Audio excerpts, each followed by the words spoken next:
De tardeo. Son las 2 y estamos ya en el tardeo del económico. Sin comer, pero de tardeo.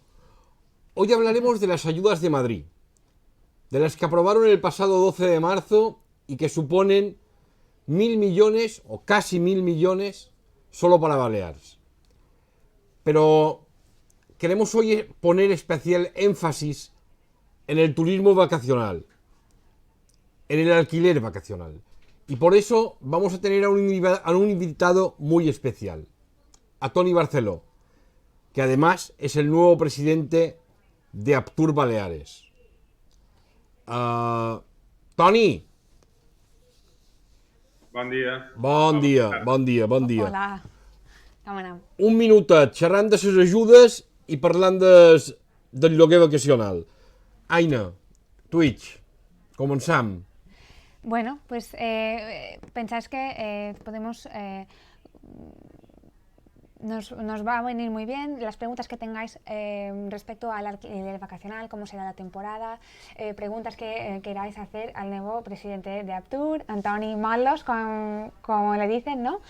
Y hablaremos también de las ayudas. Primero de todo, lo más importante del día es felicitar al director del Económico, Molins.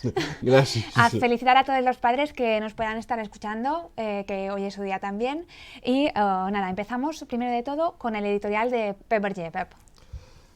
Sí, vamos a ver. 1.000 millones para Baleares. Concretamente para las empresas de Baleares. Y podríamos incluso entrar a discutir si esos casi 1.000 millones, que no llegan exactamente a 1.000, son mucho o poco. Seguramente encontraremos razones para argumentar una posición y justo la contraria. Son muchos, van a faltar millones. La caída del Producto Interior Bruto de Baleares es espectacular, con lo cual podríamos pensar que van a faltar millones. Y la realidad, en todo caso, es que no deberían faltar millones para ayudar a todas aquellas empresas que lo necesitan. Y este debería ser el criterio. Ayudar a todas aquellas empresas que lo necesitan. Con independencia de si la caída de facturación ha sido del 30%, del 32% o del 28%. Debería ayudarse a todas las empresas que lo necesitan. Bueno, pues esta es la opinión del director y ahora explicaremos el tema que ha abierto el económico de esta semana, que son quién podrá recibir las ayudas, ¿no? Quién se puede acoger a estas ayudas y explicaremos los requisitos.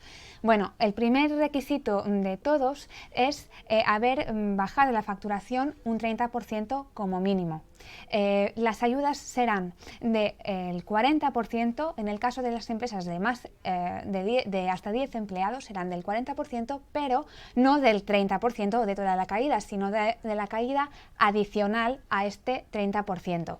Para explicarnos, una empresa de comercio que haya bajado un 50% la facturación en 2020 respecto al 2019 tendrá, si cumple el resto de requisitos, ¿no? El más importante es el requisito de facturación, le ha bajado un 50%, entonces tendrá derecho a recibir un 40% del 20%, que es ¿no? Del 30 al 50, este margen de aquí recibirá el 40%. Si tiene más de 10 empleados, solo recibirá el 20%. Pero hay un mínimo de todas maneras que es de 4.000 euros y un máximo que es de 200.000 euros. Y hay algunas condiciones fundamentales. Por ejemplo, todas aquellas empresas que en el 2019 hubieran perdido dinero, no entran.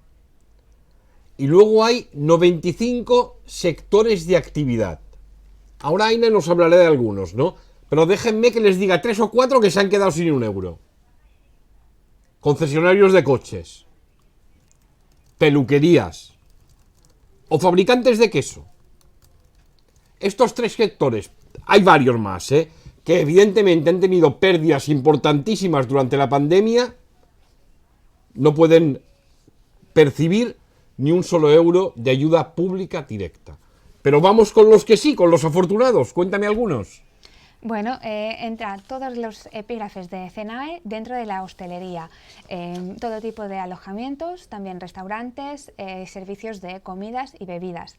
Luego también dentro del transporte entran los mayoritarios, transporte terrestre de pasajeros, pero no el transporte de mercancías, que ha sido otra queja, ¿no? Y luego diferentes tipos de comercios, tanto mayoristas como minoristas, pero aquí hay que ir al detalle. Colgado en el enlace la lista de los 95 sectores que se puede, porque dentro del comercio hay unos que sí, otros que no, ¿no? Como ha comentado antes Pep, y hay que ir al detalle. Además podemos comentar, si quieres, a qué se comprometen las empresas que sí, ahora lo comentamos, pero déjame que haga un pequeño apunte. Y Tony, enseguida estamos contigo. Pero una cosa, es que yo creo que seguramente es muy, pero que muy complicado encontrar la mejor manera para ayudar, como decía antes, a todas aquellas empresas que lo necesitan. Pero hay casuísticas, digamos, que como mínimo llaman la atención. Y voy a poner un par de ejemplos, y muy rápidamente, Aina. Por ejemplo, dos empresas han sufrido la misma pérdida de facturación. Exactamente la misma. Las dos se dedican a la misma actividad. Por ejemplo, tienen un bar. Uno paga alquiler, otro no, porque es el propietario. Si tienen idéntica pérdida de facturación, los dos cobrarán lo mismo, la misma ayuda. Otro ejemplo. Hay una empresa del sector de la hostelería, por ejemplo, que en los últimos 5 años ha presentado beneficios de forma reiterada. En los 5 últimos años, o 6 o 7, ha ganado dinero. Y mucho dinero. También tiene derecho a percibir ayuda.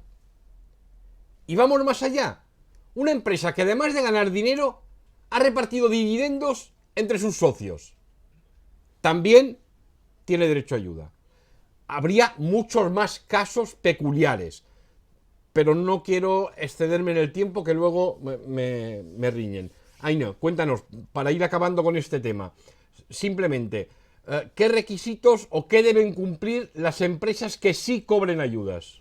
Bueno, se comprometen a mantener la actividad hasta junio de 2022, y también no podrán repartir dividendos ni este año ni el próximo, y no pueden subir el sueldo de sus directivos durante 2 años también, ni este año ni el próximo.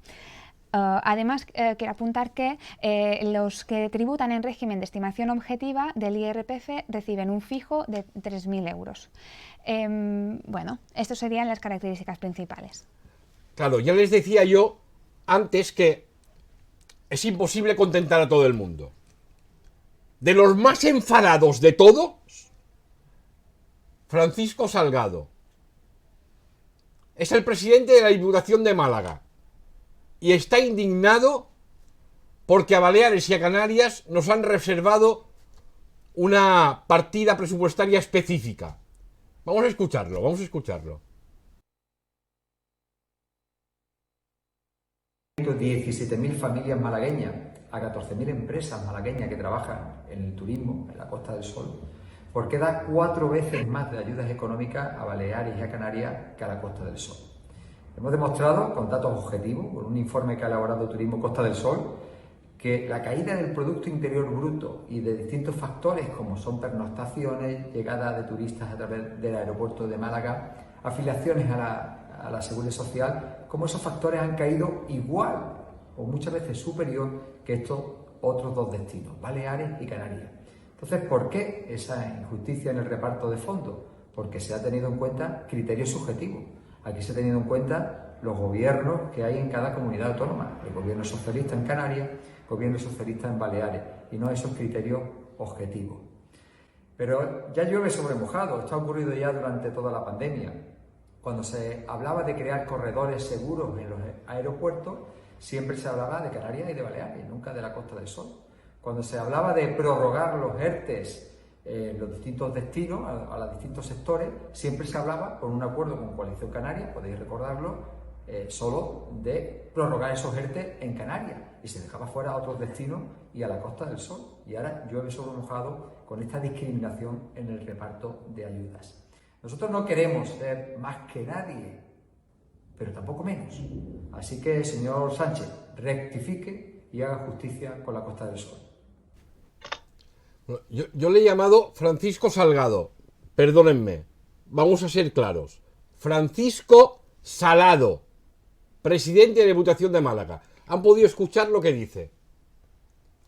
En mallorquín diríamos es un barrut.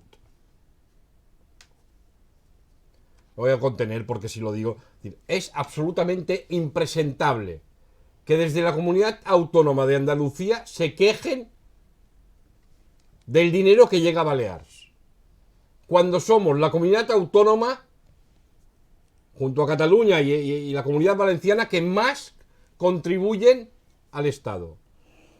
Nuestro problema de infrafinanciación es histórico, se remonta en los tiempos. Y por una vez, en el que se nos tiene en cuenta, debido a que nuestra economía está fundamentalmente basada en el turismo, sale el señor Salado y se queja. ¡Anda narices! De todas maneras, incluso, ¿no?, desde el Partido Popular esta mañana le han rectificado, han dicho que desde el respeto discrepan y que estas ayudas son necesarias. Sí, es correcto. Pero vamos, Antoni, vamos con Antoni Barceló y hablar del alquiler vacacional. Para empezar y conectar un tema con otro, ¿tú ayudas 1000 o ninguna? Bueno, parece que va a ser el primer paquete que ciertas empresas se podrán beneficiar de alguna ayuda. Aún nos falta estudiar el detalle, pero sí que parece que no hay ayuda para el propietario de vivienda vacacional, que también ha sufrido unas pérdidas importantes y como la gran mayoría es un rendimiento de alquiler, no lo tienen en cuenta como una actividad económica. Porque, ¿cómo fue para vosotros la temporada pasada? ¿Mal, fatal? Fue de 0 a 100 y de 100 a 0 prácticamente. Fue, como todo el mundo, hasta junio nada, porque estábamos cerrados. Fue abril, junio, y la verdad que arrancó muy bien. Desde la última semana de junio, que empezaron a llegar los primeros turistas, hasta el día 14 de agosto, que pusieron Inglaterra y Alemania las recomendaciones de no viajar, que ya fue un... No acabamos a cero, porque el turismo francés y español durante el resto de agosto nos aguantó bastante bien, pero fue llegar septiembre y prácticamente nada, porque a partir de septiembre el turismo que normalmente tenemos es el alemán y no venía. Vamos, si te parece, antes que nada, a dibujar un poco cuál es el escenario del alquiler vacacional. Palma, nada. No. Ni unifamiliar, ni plurifamiliar, ni en la costa, ni en el interior. Palma, nada. ¿Algún unifamiliar de licencia antigua? De licencia antigua, correcto. Sol rústico. Pues sol. Suelo rústico. 365 días al año en unifamiliares. Sol rústico. Ay, sol, y dale con el sol. Suelo. Es que acostumbrados en el mallorquí. Suelo rústico, protegido, nada. Núcleos de interior vulnerables. Unifamiliares y plurifamiliares, solo 60 días, en localidades como Alcúdia, Banyalbufar, Esport d'Escanonja, Marratxinet, Estellell, Fornalutx, Sorta de Sóller, Valldemossa, Esport de Valldemossa, Son Ferrandell, també Valldemossa, varias más. Núcleos de interior no vulnerables. Unifamiliares y plurifamiliares, todo el año, no hay problema. Hay peculiaridades. Muro, en todo el municipio, solo en unifamiliares. Exacto.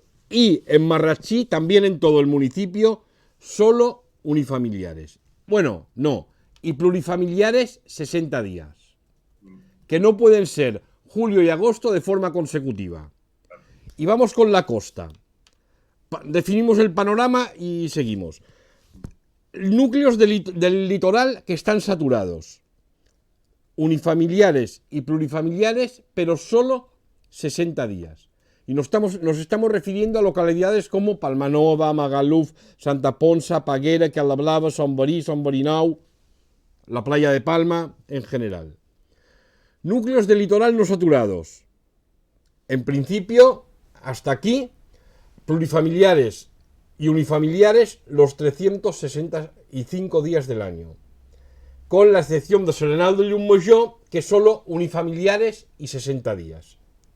Y luego también hay una peculiaridad en el núcleo histórico del Port de Sóller, solo se pueden en unifamiliares y en plurifamiliares, pero 60 días. Este es el dibujo ancho del panorama. ¿Está bien así? Si hacer dos pequeñas... Vamos, perfecto. apuntes, lo de los 60 días tiene que ser vivienda habitual. ¿Correcto? Sí. Y además, después de la zonificación, el PIAT ha restringido nuevas zonas, como puede ser Calamilló y Calabona, también ahora están restringidas por el PIAT. Vale. ¿Y Toni Barceló qué dice de esto? ¿Qué le parece? ¿Está bien así? ¿Debería modificarse? Supongo que usted defenderá la manga ancha, ¿o no? A ver, yo defiendo que creo que todas las zonas deberíamos ser iguales. Creo que tiene que haber una regulación y una normativa, pero la diferencia de que un propietario que tenga una casa, por ejemplo, en Puerto Colón, donde estamos nosotros, pueda alquilar, y uno que está en Santa Ponsa, no. Me parece que esto puede ser uno de las razones por las cual el juzgados acaben tumbando esta zonificación, porque va en contra de la ley de libre comercio. Es decir, te pueden pedir unos permisos y unas condiciones, pero en todos los pueblos y en todos los núcleos turísticos tendrían que ser los mismos. Pero ¿no te parece razonable el criterio de la densidad, de la masificación, de no poner más turistas donde ya existe una presión significativa, ¿no? Que fue uno de los criterios. Sí, pero solo lo hacen en el turismo vacacional, no han limitado los hoteles. Por ejemplo, las zonas que quedan por desarrollar hoteleras en estos núcleos se pueden seguir desarrollando.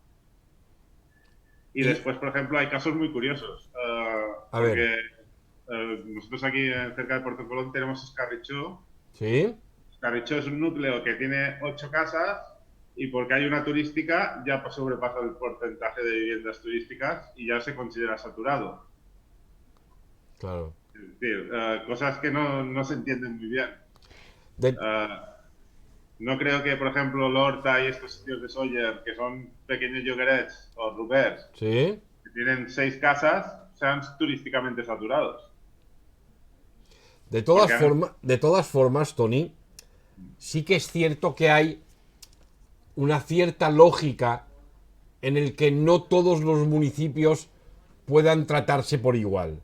No en todos los lugares se pueden construir 2 alturas más un sobreático y en unos sitios se podrá y en otros no. En unos sitios se puede construir solo planta baja y en el pueblo de al lado, porque la normativa es diferente o las características son diferentes, te dejarán... ¿No? Sí, exacto. Pero a lo mejor se tendrían que poner algunas... Por ejemplo, yo doy un caso muy típico, que es la típica herencia que te viene en la casa de los abuelos. Sí. O tienes que venderla o tienes que hacerla turística, porque hoy en día no hay otra forma de rentabilizarlo. ¿Y el alquiler de vivienda habitual? ¿Sería una opción? El alquiler de vivienda habitual es muy poco habitual, pero el de 2 meses creo que son contadísimas las licencias que se han otorgado. Pero quiere decir que no sería otra opción alquilarla a una familia de todo el año.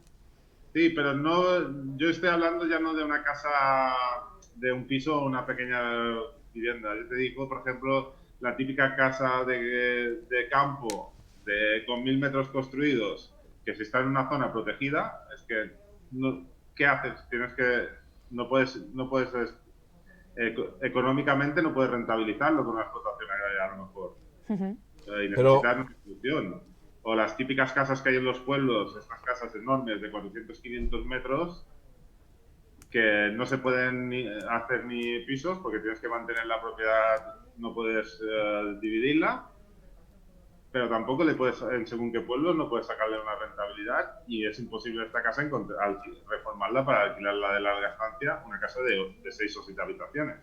claro, pero digo yo, Tony, y tú me rectificas si me equivoco, está en vigor la ley de arrendamientos urbanos que te permite alquilar incluso por días. Bueno, La única diferencia con respecto al alquiler turístico sería que no puedes prestar servicios de ningún tipo. ¿Correcto? no, pero hay un matiz. A ver, vamos. Es que tampoco puedes anunciarla en portales que se consideren turísticos. Claro, claro. Exacto, ya te limita mucho Pero puede ser una solución emplear la ley de arrendamientos urbanos para alquilar, como se ha hecho durante muchos años además, ¿no? Sí, es decir, aquí, por ejemplo, en Puerto Coloma era muy típico el que alquilabas una casa un mes y medio, 3 semanas. Exacto. Esto sigue siendo legal, lo único que solo puedes hacerlo boca a boca o por una inmobiliaria tradicional, no puedes hacerlo por una empresa turística. Y yo me imagino que debe dar resultado el típico cartelito, ¿no? Se alquila, Sí, sí. ¿no? Sí, no, exacto. Porque hay muchos, lo digo por eso, porque si no hubiera tantos, seguro que no da resultado, pero como hay tantos, digo yo que irá bien ponerlo. No, ahora, por ejemplo, aquí en Puerto Colón, tú quieres alquilar una casa para julio y agosto y difícilmente encontrarás. O sea que estáis a tope, pues. Sí, sí. Yo digo que fuera de lo vacacional. Fuera de lo que vacacional. Tú quieras alquilar una casa de temporada. Mm. Normalmente no suele haber. Ah. Este año quizá puede ser un poco excepción, pero normalmente o lo mira, normalmente la gente que alquila este tipo de casas las alquila ya de un año para otro y siempre va a la misma. Una contra que les hacen siempre, ¿no? Una crítica que les hacen siempre es el incremento tan alto de licencias que se han dado en los últimos años, sobre todo desde 2016 hasta aquí, ¿no? Ya son alrededor de 102.000 plazas solo en Mallorca y incluso en los años de crisis del año pasado, por ejemplo, se registraron 1.223 nuevas plazas y este año hay 21 nuevas de 3 casas diferentes que se han registrado. Sigue siendo rentable para una persona, aunque tenga que pagar las plazas que antes no se hacía, aunque el turismo haya caído en picado, pues todavía hay familias, ¿no?, que apuestan por esta opción o son más negocios, no son tanto familias como negocios. No, hay de todo. Es decir, hay familias que muchas veces es una segunda vivienda que no la disfrutan, solo la disfrutan un par de semanas al año, o una casa de campo que la disfrutan poco y no quieren un alquiler de larga estancia porque ellos quieren seguir disfrutando ciertos periodos de tiempo. A lo mejor ellos van a un mes en verano, pero el resto de verano quieren alquilarla. Este es al final uno de los casos más típicos, o que tienen la casa de campo, que en invierno van ellos y en verano la alquilan. También después hay ciertas zonas donde sí es más negocio, pero no creáis que hoy en día comprar una casa con el precio que tiene una casa en Mallorca para sacar rentabilidad en el alquiler vacacional no es rentable. ¿Tienes datos de cuántos propietarios hay que son residentes en las islas y cuántos serían extranjeros, por ejemplo? No, la verdad es que este dato no lo tenemos. Por ejemplo, en la asociación, el 90% de los socios son residentes. Lo que pasa es que, claro, no tenemos muchas veces acceso tan fácil a estos que no son residentes. Creemos que el porcentaje quizás sea más alto, pero no están asociados, por lo que es más complicado. Nosotros, por ejemplo, a nivel de agencia también, que yo soy propietario de una agencia, más o menos más del 90% también son propietarios mallorquines. Tenemos alguno extranjero, pero son más bien poquitos. Supongo que propietarios extranjeros sí que trabajan más con agencias extranjeras que con agencias locales, y por eso nosotros no tenemos este control ni podemos dar un número, una cifra. Pero entiendo yo que también debe existir, además del típico propietario mallorquín de toda la vida que alquila su casa, incluso su propia vivienda durante un mes o 15 días, también deben existir los grandes propietarios que han convertido en la compra y posterior alquiler de vivienda su modus vivendi, su negocio, que está bien, ¿eh?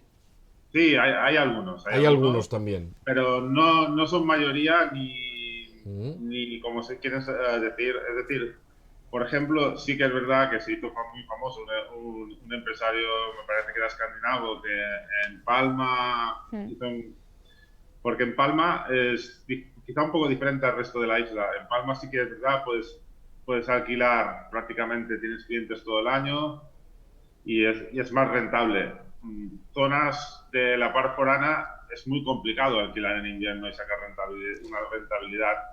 Sí, pero Tony, el problema de Palma es que es ilegal. Exactamente. O sea que, porque yo ahí es donde quizás veo que desde, no sé si desde Aptur o desde los propios propietarios deberíais poner especial interés, énfasis en denunciar. Es que Palma está llena. Sí, sí. Palma está llena de pisos de alquiler vacacional. Y eso perjudica al final al colectivo. Exactamente. Al final, no te digo, no te quito la razón si miras hay determinadas webs que todos conocemos. Exacto. Que es verdad que trabajan y que trabajan con pisos ilegales y nosotros no estamos a favor. Una cosa es que luchemos para que se puedan legalizar. Exacto. Pero otra cosa muy diferente es apoyar una ilegalidad, que esto nunca, desde la asociación, nunca lo hemos hecho ni nunca lo permitiremos. Y, Tony, siempre se dice que bueno, mi experiencia personal, un piso de Airbnb, no hay ningún problema, no en Mallorca. O sea, ahora se me ha venido a la cabeza el chiste aquel de el mundo se divide en dos partes. Mallorca y fuera Mallorca, ¿no? Entonces, bueno, era un chiste. Nada, perdona. No, lo digo en el sentido que una Airbnb fuera de Mallorca. Sí. A veces me he encontrado en que no había mantas. Instrumentos de cocina casi tampoco no había. Claro, yo la sensación que tengo es de que aquí, en Mallorca, estáis como obligados, bueno, ¿cómo no? Obligados a tener un mínimo, ¿no? Exacto.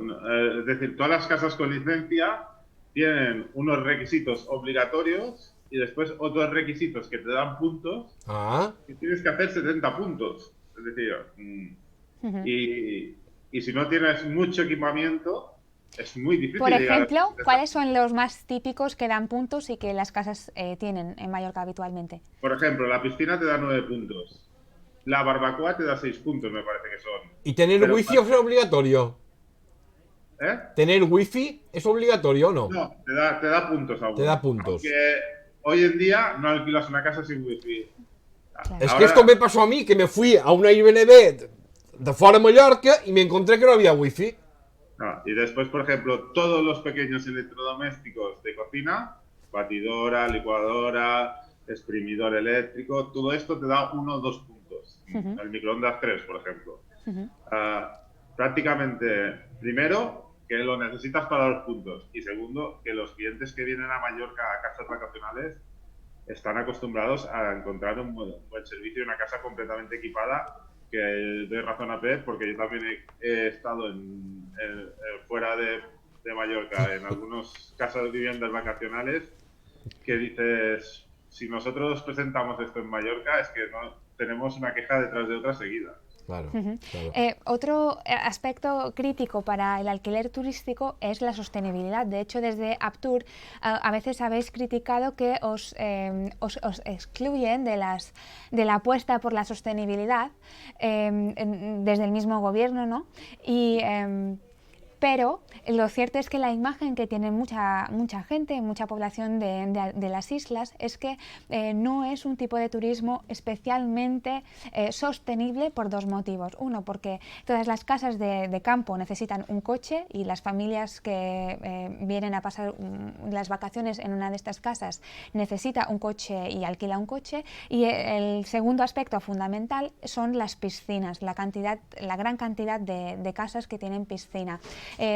¿Os podéis defender de alguna manera? Sí, a ver, el tema del coche no solo nos pasa en las casas de campo, es decir, cualquier casa prácticamente es muy complicado porque el transporte público en Mallorca, es decir, en Puerto Colom a veces nos vienen clientes sin coche y al final tienen que acabar cogiendo un taxi porque las combinaciones de buses son imposibles para llegar a Puerto Colom. Veremos si ahora cambia con el nuevo sistema de transporte. Es decir, pero creo que está claro que en las casas de campo necesitas un coche. Hemos tenido algún caso que han venido en taxi y nos han movido de casa, pero son contadísimos. Es muy extraño. Es verdad que en este sentido la movilidad, pero también, por ejemplo, en estas casas muchas veces tenemos turismos alternativos de senderismo o de ciclismo que no utilizan el coche. Después, es verdad que prácticamente todas las casas tienen piscina, porque realmente hoy es una demanda de los clientes y sobre todo estas últimas temporadas desde la pandemia, que sí que buscan como más privacidad y si pueden estar en la piscina no se mueven. Sí que es verdad que en esto, pero también las casas de campo de alquiler de larga estancia o las segundas residencias de campo, también casi todas tienen piscinas. Si tú pasas con el avión, ves pocas casas en Mallorca unifamiliares que no tengan piscina. Y, Tony, ¿tú dirías que es sostenible este tipo de turismo? Sí, es sostenible. Es decir, estamos invirtiendo mucho, la mayoría de propietarios estamos invirtiendo mucho en placas solares, en agua caliente solar, porque también estas casas tienen el precio cerrado con el gasto de electricidad y de agua. Y por tanto, cualquier sistema que a nosotros también nos abarate los costes, lo intentamos aplicar ya por doble razón. Una, abaratar costes y otra para también ser más sostenibles. Sí, después tenemos el tipo de turismo que viene a las casas vacacionales. Normalmente es un turista que está muy concienciado con Mallorca, que conoce muy bien Mallorca y que conoce la naturaleza de Mallorca y las zonas, es decir, que no va a las zonas masificadas que no le interesan, y es un turismo que si no tiene estas casas, difícilmente vendría a Mallorca a un hotel de costa. Dos cositas. Una, vamos a hablar de precio, porque ya me imagino, es evidente, ¿no?, que en función de la casa va el precio. Pero un poco la sensación cuando cotilleas por alguna de estas agencias que todos conocemos de internet, ¿no?, es que son carísimas. Carísimas, No, pero... Hay de todo. Es decir... entre julio y agosto, por menos de 300 euros al día, es complicado. Pero cuenta que es una casa para 6 personas. Si divides 300 euros entre 6, son 50 euros por persona. ¿Qué habitación de un hotel de 2 estrellas o 1 estrella no te cuesta 50 euros? Visto así... Nosotros tenemos casas, por ejemplo, de 12 personas que en temporada alta se alquilan por 400 y pico de euros. Es decir, sale a 30 y pico de euros por persona. Después tenemos otras de más alto standing que se alquilan por más de 1.000 euros, pero son casas que ya tienen absolutamente de todo y situaciones. Y Tony, perdona, Aina. ¿Y estas de 1.000 euros al día se alquilan? Y de mucho más caras. ¿Y se alquilan? Sí, siempre están alquiladas. ¿Sí? Justamente estas casas. Las casas, cuanto más exclusivas, también porque hay menos, Más fáciles. pero suelen tener ocupaciones muy altas. Pero solo los meses de verano. No. De hecho, funcionan algunas prácticamente 9 meses. 9 meses. Lo Pero que no a es que- ese precio. Bueno, es exacto. El precio de temporada alta es 1.000 euros, pero el de invierno a lo mejor son 400.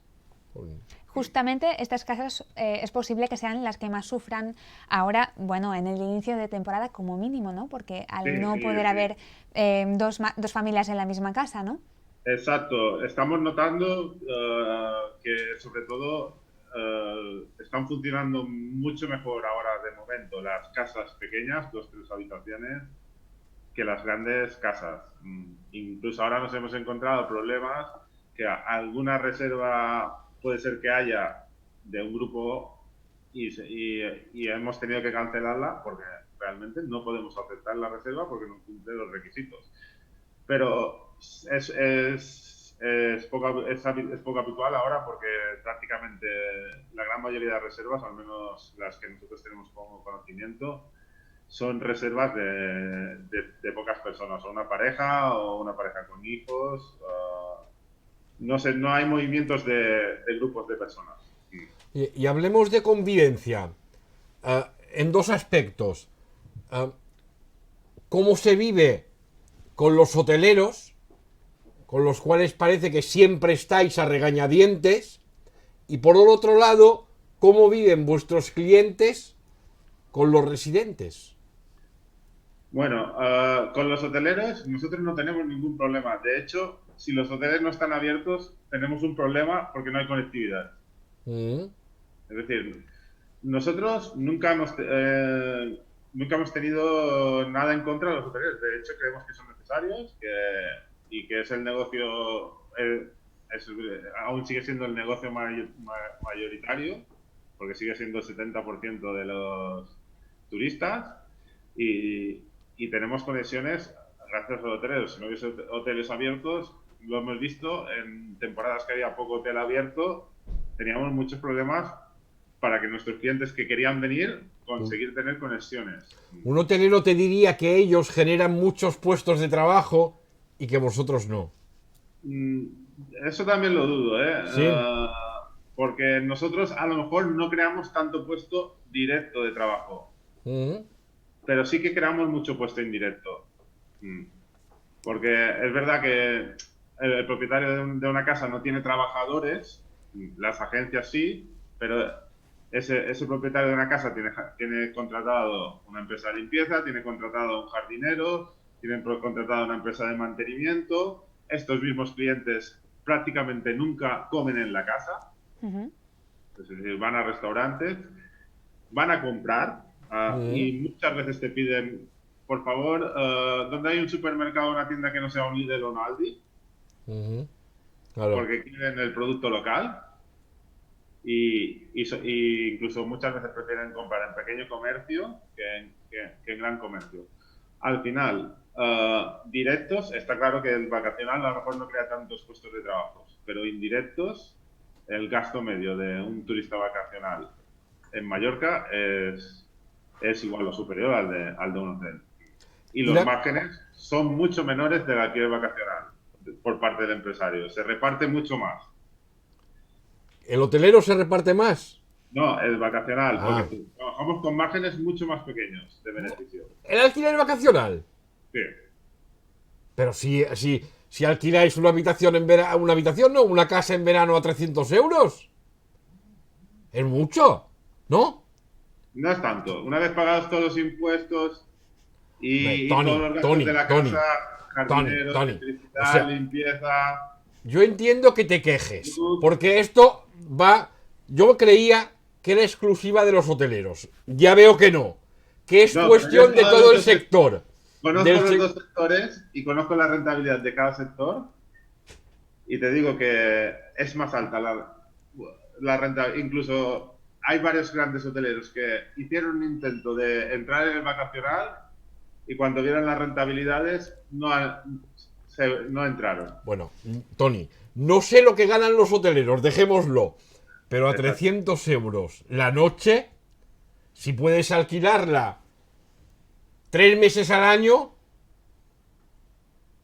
es mucho dinero, ¿eh? 18.000 euros, está ¿No? caro. Bueno, Pero 3 meses al año. Y los aquí, gastos son relativos. cuenta lo que te cuesta una casa, cuántos años necesitarías para modificarla. Pero Una casa que cobra de 18.000 euros a lo mejor te cuesta 500.000 o 600.000 si tienes que comprarla. no, pero ahora me estás haciendo un poquito de trampa. Porque estamos hablando de un negocio. Si yo compro casas para alquilar. Cuando lo No, un habitual, propietario que tiene que reformar una casa. La reforma de la casa para alquilarla realmente no gana, ¿eh? de todas Aparte formas, que no gana. Ya te muchas digo, grandes propiedades, yo, yo conozco casos de propietarios que simplemente tienen la casa vacacional para poder mantenerla. No es que no ni como ganas ni nada. Que tienen la finca de campo, que tenían las casas de los abuelos, que han tenido que invertir un dineral porque no sé para que no se caiga. Y aunque la alquilen 10 años, no van a recuperar, o 20 años, lo que han invertido, ¿eh? yo, Tony, de verdad, me pensaba, ya te lo he dicho antes, que las quejas eran patrimonio casi exclusivo del sector hotelero, pero yo ahora veo No, que en el alquiler vacacional no es vais que en nos la quejemos. misma dirección. No, Igual. no, no es que nos quejemos, pero es verdad Escucha, que un ya propietario de una casa quisieran vacacional, muchos llorar con muchos, vuestros ojos. eh, Pero todos bueno, los negocios, cuando estás fuera, es mucho más bonito que cuando estás dentro. esto también es verdad. Esto también es verdad. Oye, hemos hablado solo de convivencia con los hoteleros y hemos Exacto. derivado hacia... Y Sí, no, exacto. hablábamos... Nos hemos salido del tema. Y no, es muy Convivencia, importante lo de los residentes. lo Porque de en los los residentes. últimos años ha habido algún conflicto, ¿no? A ver, aquí separemos en dos tipos de viviendas, las unifamiliares o las, sobre todo, hay que pensar que hasta hace pocos años el alquiler vacacional en Mallorca había sido prácticamente casa de campo y algún chalet. Mm. Estos realmente no crean. Sí reconozco que en ciertos plurifamiliares donde se puedan mezclar viviendas habituales y alquiler vacacional, puede haber problemas de convivencia, pero la primera cosa que necesita un plan plurifamiliar para poder alquilarse es el permiso de la comunidad. Mm. El primer requisito que te piden en un programa plurifamiliar es que tengas el permiso de la comunidad. La gran mayoría de plurifamiliares que se alquilan son en edificios donde mayoritariamente Sí, sí. son pisos plurifamiliares o segundas residencias. Está claro. Y Esto destinados muchos de ellos al alquiler vacacional. el problema fue más es con la oferta ilegal, que estos sí que están muchas veces en fincas de pisos de palma y todo esto, que esto entiendo que pueda ser un problema para los inquilinos, porque además es una actividad que no está legal. Pero en principio los que tienen licencia, como tienen el permiso de la mayoría, tienen que tener por mayoría de junta, puede haber un inquilino que no esté de acuerdo, pero es menos... Pasó mucho en Palma cuando el boom de Airbnb y de... Creo que ahora es una cosa que ya ha pasado más a un segundo plano, pero al menos con los reglados. Está claro que la oferta que no esté reglada siempre se escapa un poco de cualquier tipo de control y de cualquier tipo de De todas maneras, yo este año estoy un poco... Bueno, me ha llamado la atención, ¿no? Esta mañana he estado buscando en Airbnb casas para alquilar justo por la Semana Santa y en ningún sitio, he mirado varias, en ningún sitio se especificaba que hay un toque de queda, que hay ciertas normas que se deben cumplir, que no se pueden juntar dos familias en la misma casa, etcétera, etcétera. O que pueden estar convivientes, ¿no? ¿Esto en qué momento se informa? ¿En qué momento se informa? No sé si debiera ser antes de alquilar la casa. Y si habéis informado a todos estos que dices que para la Semana Santa ya tienen su reserva hecha. Mira, el problema de informar en el anuncio es que, claro, ahora estas restricciones son para ahora, pero una persona que ve el anuncio para reservar en agosto, no podemos decirle que hay estas restricciones. Nosotros lo comunicamos en el momento que efectúan la reserva, antes de realizar el pago, le enviamos para realizar el pago y la norma, el contrato, y hemos hecho un anexo donde indicamos la normativa actual. El problema es que, claro, cada semana cambia algo. No puedes tener en el anuncio, ir cambiando cada semana todos los anuncios. Claro. Y además que, claro, no afecta igual a uno que viene ahora que uno que viene dentro de un mes o uno que vendrá en septiembre. Por eso nadie lo ha puesto en el anuncio, porque claro, es tan cambiante que depende de las fechas. Acaba de llegar, Tony, que ahora lo estaba leyendo en el móvil, ¿no? Una nota de prensa de la Federación Hotelera que nos dice que el 11% de los hoteles estarán abiertos en Semana Santa. ¿Alquiler vacacional? ¿Qué tanto por ciento puede estar abierto? Más abierto, o menos, ¿eh? Que tengan calendarios abiertos, a lo mejor un 30%. Depende un poco de las zonas, pero más o menos un 30% yo calculo. Porque a vosotros os ha ido mucho mejor que al sector hotelero en este caso, ¿no? Habéis aguantado mejor durante la pandemia. A ver, tenemos una ventaja que no negaremos, que es la puesta en marcha de una casa es mucho más sencilla que la puesta en marcha de un hotel. Claro. Los costes de arrancar son mucho menores, es decir, muchas veces incluso te cuesta lo mismo mantener la casa abierta que cerrada. Más o menos, por los datos que yo tengo, hay un porcentaje de casas que siempre se pone, que todos los años, más o menos un 30% de las casas están disponibles en Semana Santa, cuando Semana Santa es antes de mediados de abril, porque muchas casas, como no tienen calefacción, no tienen esto, hasta mayo normalmente no se abren. Las que se abren antes, más o menos, que estén abiertos a finales de marzo, principios de abril, suele ser un 30, un 40%, que es más o menos lo mismas de cada año. Vale. Y cuestión de precios, ¿cómo se están vendiendo? ¿Se están manteniendo los precios de 2019 o de qué Sí, la verdad, algunas propiedades sí que han hecho rebajas de precios, pero por general no se están haciendo ofertas, ya que no es un problema, es un problema más de poder venir que la gente no quiera venir. Y el año pasado, de las 102.000 plazas, más o menos, que bastante ajustado el dato de plazas legales que hay en Mallorca, ¿cuáles se pusieron al mercado? Porque la asociación inmobiliaria, APSI, dijo que más o menos un 30% de las viviendas turísticas habían pasado al alquiler de larga duración. ¿Dirías que te cuadra esta cifra? Yo creo que es un poco, a lo mejor un poco elevada. Sí que es porcentaje, no sé si llega al 30%, pero sí que es verdad que hay un porcentaje importante, a lo mejor entre el 15 y el 25-30, pero no te sabría decir exactamente la cifra, que se puso en el mercado de larga estancia. ¿Qué pasa? Que muchas de estas propiedades no son... el cliente de larga estancia que busca esta propiedad no es la familia trabajadora, porque muchas son grandes casas con piscina que tienen un mantenimiento muy elevado, y normalmente también suele ser un cliente extranjero que este cliente extranjero también ha tenido problemas para venir y alquilar las casas. Y ahora sé que se está haciendo el proceso inverso, que muchas casas de estas que salieron del mercado turístico en octubre para ver si encontraban alquiler de larga estancia, están volviendo al mercado vacacional porque no ha habido clientes suficientes para absorber la gran cantidad de oferta